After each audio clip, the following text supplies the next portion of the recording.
Alright, this is my Project 1 for CS50's web programming with Python and JavaScript, and in this video I'm gonna demonstrate the specifications that have been implemented for this project.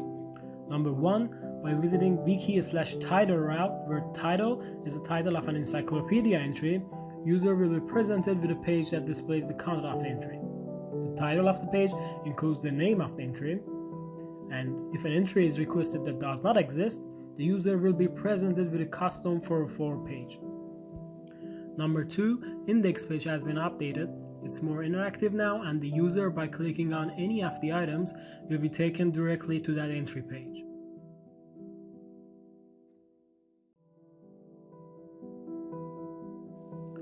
Number 3, the user can search among the existing encyclopedia pages, and if the query matches the name of an encyclopedia entry, the user will be redirected to that page.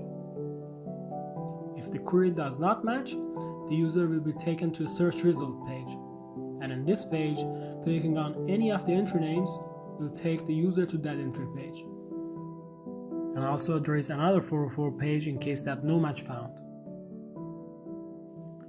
Number 4, by clicking New Page button here, the user will be taken to a page where they can create new entries by typing a title and some Markdown content here. And by pushing the Save button, if an entry already exists with that title, the user will be presented with an error message. Also, they cannot save a page with empty title or description.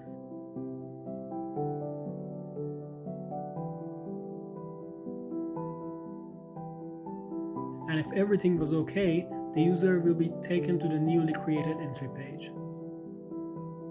Number 5, as you might notice, on each entry page there is a link to edit that page.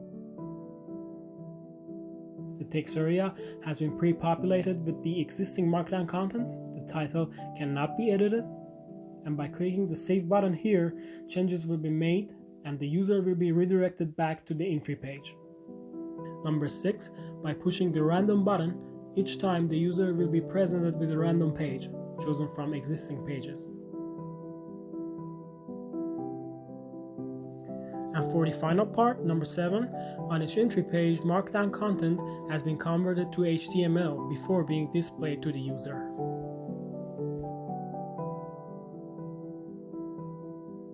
Okay, that's all I had to demonstrate for Project 1. Thank you for your attention.